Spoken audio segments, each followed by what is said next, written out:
मुक्ति का क्या उपाय है, या हम कर्म करें तो उस कर्म के फल में हम बंधे ना, इसका क्या उपाय है। तो भगवान श्री कृष्ण ने तो कहा था निष्काम कर्म करने के, जो कर्म करो लेकिन उसकी फल की कामना ना करो। तो क्या हम कर्म करेंगे तो फल की कामना नहीं होगी? कर्म करने से पहले हम सोचते हैं, मैं जो आप लोगों के बीच बात रख रहा हूं वह किताबीय बात नहीं रख रहा हूं। किताब का भले श्लोक हो सकता, लेकिन ये अनुभव की बात है। आप जब भी कोई कर्म करते हैं तो उसके पहले आपकी अवधारणा होती है, मन उस तदाकार वृत्ति को प्राप्त करता है और तब हम कर्म कर पाते हैं। तो ऐसी स्थिति में जब हम कर्म करते हैं तो उस कर्म के फल को तो या जीव को भोगना पड़ेगा। फिर मुक्ति कैसे होगी, कैसे प्राप्त, यह प्रश्न। तब तो इस स्थिति में तो मुक्ति सिर्फ एक कहने के लिए होगा, सुनने के लिए होगा। जो मुक्ति शब्द है, वास्तव में हमारे जीवन में मुक्ति घटित हो, उसका क्या उपाय?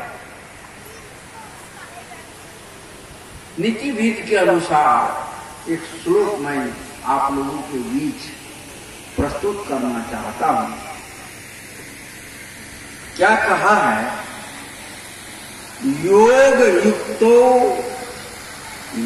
युक्तो विशुद्ध आत्मा विजित आत्मा जितेंद्रिय।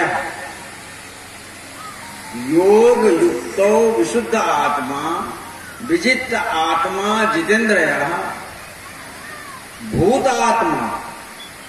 भूतात्मा कुर्वन्नपि न लिप्यते। अर्थात हम किस स्थिति में कर्म करें और कर्म के फल से लिप्त ना हो, उसी बात को इसमें दर्शाया गया है। पहला शब्द है योग युक्तो। हमारा जीवन योग से युक्त। अब योग की व्याख्या बड़ी लंबी है। योग क्या है? योग चित्त वृत्ति विरोधा, पतंजलि के अनुसार हमारे चित्त की वृत्तियां निरुद्ध हो जाए और आत्मा विशुद्ध हो जाए। हम विशुद्ध हो जाए अर्थात मेरे अंदर कोई मल ना रहे, कोई आवरण ना रहे, कोई चाहना ना रहे, कोई अपेक्षा ना रहे, किसी तरह की बुराइयां ना रहे। योग युक्तो विशुद्ध आत्मा। अब कहते हैं, आगे कह रहे विजित आत्मा जितेंद्रिय। ये जो सारी घटनाएं हमारे अंदर में घटेगी तो कब घटेगी? तो जितेंद्रिय, जो अपने इंद्रियों पर विजय प्राप्त किया है। अब प्रश्न उठता है कि हमारी इंद्रियां कौन कौन है? इसकी व्याख्या, इसकी जानकारी हमें होनी चाहिए।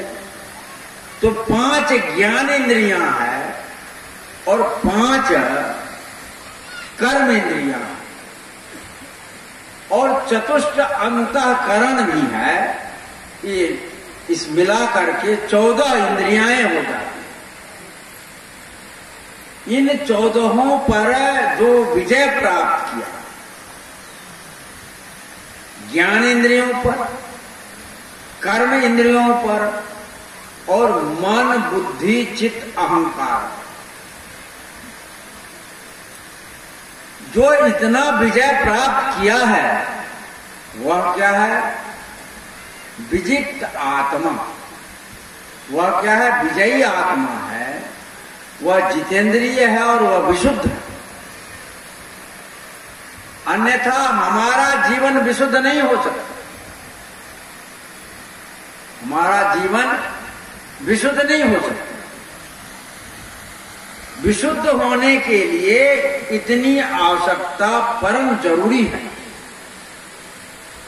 कि 14 इंद्रियों से हम ऊपर उठें और ये 14 इंद्रियां हमारे अनुसार हो, हम उस पर हम विजय प्राप्त करें।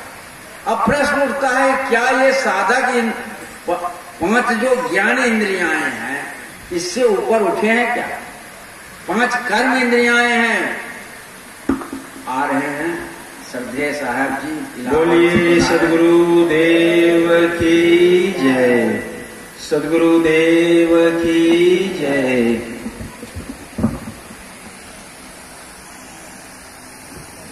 बैठ जाइए सब, बैठ जाइए। बोलिए सदगुरु देव की जय। तो जब तक हम अपने 5 जो ज्ञान इंद्रियां हम इसी को बस नहीं कर सके, इसी पर विजय नहीं प्राप्त किए और हम मुक्ति को पाने चले हैं। अच्छा, एक बात बताइए, यहां माता लोग बैठी हुई है, चावल ना हो अब भात बनाना हो, बना सकोगी क्या? चावल ना हो भात बनाना हो, बनेगा? बोलो ना भाई, आप ही लोग तो भोजन बनाती हैं, नहीं बनेगा ना? जरूरी है। जब चावल नहीं तो भात कैसे होगा? भात नहीं बनेगा। दूसरे चीज का बनावे अलग बात है, लेकिन जो चावल की भात है तो चावल होना आवश्यक है। ठीक उसी तरह से हमारे जीवन में जब हम इस कर्म के बंधन से मुक्त होना चाहते हैं तो जितेंद्रिय होना परम आवश्यक है। जब तक जितेंद्रिय नहीं हो वह कर्म बंधन में बंधेगा, और जब कर्म बंधन में बंधेगा तो वो चाहे शुभ कर्म फल भोगे चाहे अशुभ कर्म फल भोगे, उसको कर्म का फल भोगना है। इसलिए हर एक साधक को, हर एक साधिका को चाहिए कि वह अपने इंद्रियों पर विजय प्राप्त करे, और अपने कर्म इंद्रियां हैं, ज्ञान इंद्रियां हैं, उसके लिए भी कबीर साहब कहा है, मन गया तो जाने दे, गए के राख शरीर, उतरा रोज कमान से क्यों कर लागे तीर। इसकी तमाम विधियां हैं, उसकी व्याख्या संभव नहीं है छोटे से समय में, लेकिन इस संकेत रूप में यह निर्णय है कि आप अपने इंद्रियों पर जिस भी साधन से विजय प्राप्त करें, विजय प्राप्त करें, ये हुआ आपका उद्देश्य, आपका लक्ष्य। माइक वाली लीड इसमें लगाना। तब कह रहे हैं इतना यदि आप कर लिए, फिर आगे आपका क्या कर्तव्य है? तो कहते हैं भूतात्म भूतात्मा, भूतात्म भूतात्मा, संपूर्ण प्राणी की जो आत्मा है वह संपूर्ण प्राणी की आत्मा आप अपने में उसको दृष्टिगत करें और अपनी आत्मा को संपूर्ण प्राणियों में देखें। क्योंकि जब तक ऐसा नहीं करेंगे तब तक आप कर्म के बंधन से छूट नहीं सकते। कर्म के बंधन से छूटने के लिए संपूर्ण प्राणी की आत्मा को अपने आप में, इसलिए भगवान से मैं सब में हूं, तो मैं सब में हूं, सब मेरे में है, यह भाव क्या है? जो तमाम आत्मा है, भूत आत्मा, भूत मतलब यह जहां जन्मता है, भू सत्तायाम धातु है, इससे भूत शब्द, भू सत्तायाम धातु से भूत शब्द की निष्पत्ति हुई है। तो मतलब जहां होता है, उत्पन्न होता है, मरता है, होने की बात, सत्ता की भी बात आती है। तो ये जो भूत आत्मा है, भूत आत्मा है, वह उस भूत आत्मा को, आत्मा में, संपन्न प्राणियों की आत्मा को अपने आत्मा में दृष्टिगत करे और अपनी आत्मा को संपूर्ण प्राणियों में दृष्टिगत देखें। ऐसा जो करता है, कुर्वन्नपि न लिप्यते, वह कर्म करते हुए भी कर्म के बंधन से नहीं बंधता। तो हमें इस संसार में कर्म तो करेंगे, चाहे अच्छा करे या बुरा करे,